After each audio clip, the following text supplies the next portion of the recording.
te passionne? Ah, ce qui me passionne, c'est tout ce qui est spectacle vivant. La musique, beaucoup.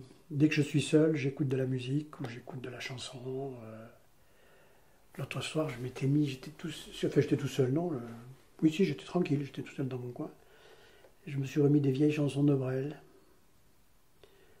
Et il y a une phrase qui me ressortit comme ça, où il dit, dans la chanson Mon enfance, où il dit « Et le monde sommeille par manque de courage ».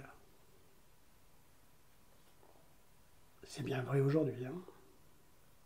Et le monde sommeille par manque de courage. Il y a des phrases comme ça de temps en temps que j'aime bien réentendre, que j'aime bien retrouver. Alors la chanson française me passionne. Bon, moi je suis tombé dans Brassens tout petit, hein. Notre père nous a élevés au Brassens, donc moi le gorille je l'ai écouté, j'avais 5 ans. Hein. Je comprenais pas tout.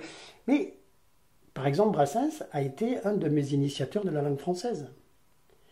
Parce que comme je voulais comprendre ce qu'il disait, j'allais chercher dans le dictionnaire le mot. Dans la messe au pendu, à un moment, il parle des oiseaux du moutier. Alors les oiseaux, je voyais ce que c'était, mais le moutier, je ne voyais pas. Je suis allé dans le dictionnaire Larousse et j'ai vu que le moutier, c'était le monastère, c'était là où les moines vivaient.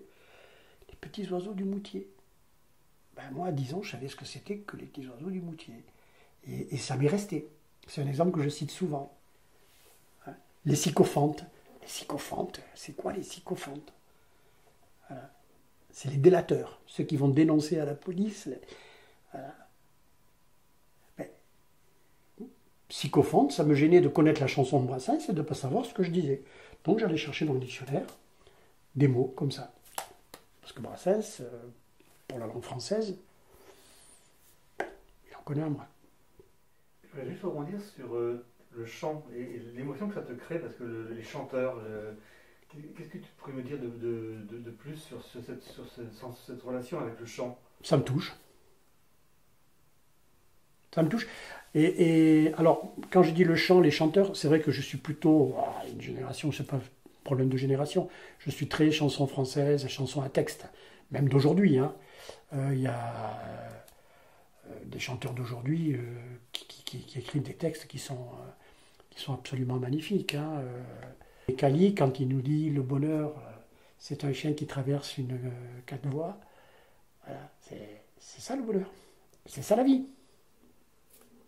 À partir du moment où tu es né, déjà, tu es condamné à mort. Alors, et oui, c'est la finalité.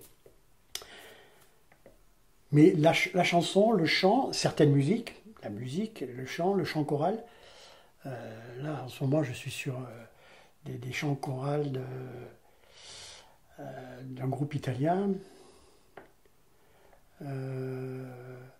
C'est magnifique ce qu'ils font. Voilà.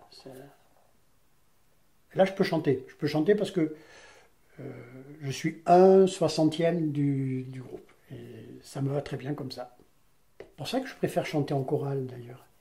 Parce que chanter en chorale, il y a de la communication, on est ensemble. Puis je participe à un truc d'un petit groupe. Chanter tout seul, c'est très difficile. J'adore les chanteurs parce qu'ils font un métier très difficile. Et des fois, je suis épaté de voir comment ils se démènent. Et comment ils arrivent à maîtriser tout ça, mais... dernière de Pierre Perret, on se fera des bisous bientôt, je ne sais pas si vous l'avez entendu.